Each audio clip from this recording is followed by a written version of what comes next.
রহমতুল্লাহি ওয়া বারাকাতুহু। জীবনের মানে কি? এটা আসলে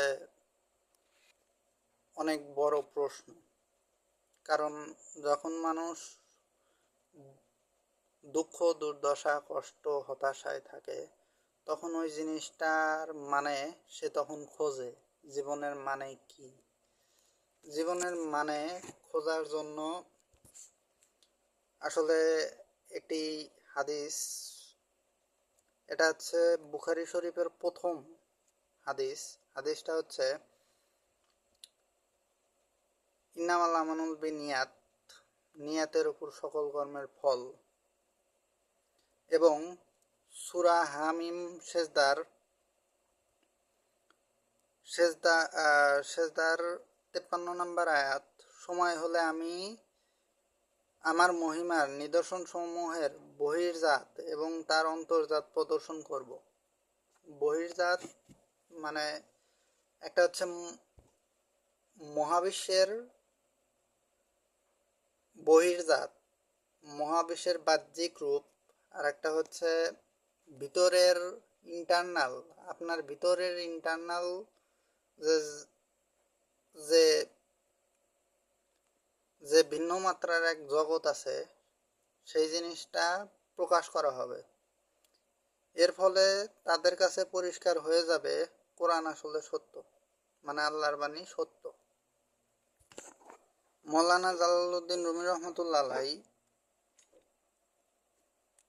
তার মসনবী শরীফের প্রথম লাইনে বলেছেন, বিশ্বাসের গভীরে,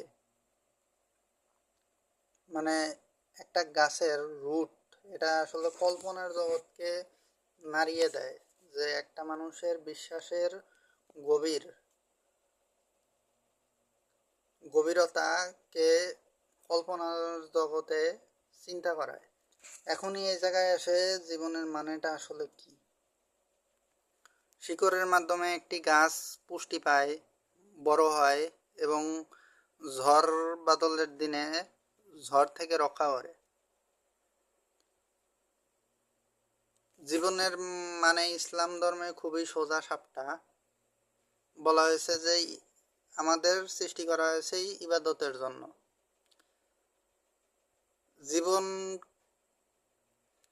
সৃষ্টিকর্তার প্রতি বিশ্বাস এবং নিয়ত ঠিক রেখে জীবনের প্রতিটা মুহূর্ত চলাই হচ্ছে হায়ার পারপাস, মানে মিনিং, জীবনের মানে।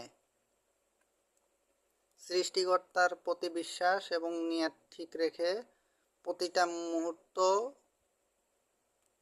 পার করাই হচ্ছে জীবনের মানে। ধরেন আপনি কাউকে সাহায্য করবেন, কিন্তু আপনি করতে পারেন নাই। আপনি ইসরায়েলে ফিলিস্তিনে আপনি খাবার পাঠাইলেন, কিন্তু খাবার আসলে পৌঁছাইলো না। এতে আপনার খাবার পৌঁছাইলেন কিন্তু পৌঁছাইতে পারলো না, এতে আপনার হায়ার পারপাস নষ্ট হয় নাই, কারণ আপনার উদ্দেশ্য ছিল যে সৃষ্টিকর্তাকে খুশি করা। যখন সৃষ্টিকর্তাকে খুশি করার উদ্দেশ্য ছিল, তখন আপনার হায়ার পারপাস আসলে নষ্ট হয় নাই। আমরা জীবনে গোল্ড মেডেল সিনড্রোম শব্দটার সাথে পরিচিত। একজন গোল্ড মেডেলিস্ট যখন তার গোল্ড মেডেল অ্যাচিভ করে, তারপরেও দেখা যায় যে তার ভিতর শূন্যতা তৈরি হয়। এই শূন্যতা তৈরি হওয়াটা আসলে তার আগের থেকেই ছিল, কারণ এটা একটা গোল্ড মেডেল পাওয়ার আগ পর্যন্ত সে পুরা সময়টা তার মিনিংফুল ছিল, কিন্তু যখন গোল্ড মেডেল পাইল, তখন তার আর ভিতরে সেই মিনিং, অর্থ আর পায় না। আমাদের জীবনের উদ্দেশ্য অনেকের সৃষ্টিকর্তা ছাড়াই আমরা আমাদের জীবনের উদ্দেশ্য তৈরি করতে চাই। সৃষ্টিকর্তা ছাড়া যারা উদ্দেশ্য তৈরি করতে চায়, ধরেন আমার উদ্দেশ্য হচ্ছে সাঁতার কাটা, এটা আমার উদ্দেশ্য। এর মাধ্যমেই আমি উদ্দেশ্য জীবনের মিনিং খুঁজে পাই। আমার উদ্দেশ্য ক্রিকেট খেলা, এর মধ্যেই আমি জীবনের মিনিং খুঁজে পাই। আমার উদ্দেশ্য আমার পরিবার, এর মধ্যেই আমি মিনিং খুঁজে পাই। আমার উদ্দেশ্য সন্তান, এর মাধ্যমেই আমি মিনিং খুঁজে পাই। ধরেন আপনার কোনো কারণে আপনার পা কাটা হলো, আমার পা কাটা হলো, এর কারণে আমি তো সাঁতার কাটতে পারতেছি না, তখন আমার মধ্যে শূন্যতা তৈরি হবে, কারণ আমার আলটিমেট কোনো উদ্দেশ্য নাই। এটা হচ্ছে উদ্দেশ্য ভুলে থাকার জন্য আমরা উদ্দেশ্য বানাইছি, কিন্তু রিয়েল উদ্দেশ্য হলো সৃষ্টিকর্তাকে খুশি করা। এটা যদি থাকতো তাহলে আমার পা কেটে গেলেও আমি আসলে কিছু সৃষ্টিকর্তাকে উদ্দেশ্য করে জীবন অতিবাহিত করতেছিলাম, যদি পাও কেটে যায় তাও আসলে কোনো কিছু হবে না। কিন্তু যখন পা কেটে গেল তখন আমার শূন্যতা তৈরি হলো, কারণ আমার উদ্দেশ্য ছিল না, হায়ার পারপাস ছিল না। আমরা যখন আসল উদ্দেশ্য বললে নকল উদ্দেশ্য তৈরি করি, যখন নকল উদ্দেশ্য সরে যায় তখন আসল উদ্দেশ্যের শূন্যতা তৈরি হয়।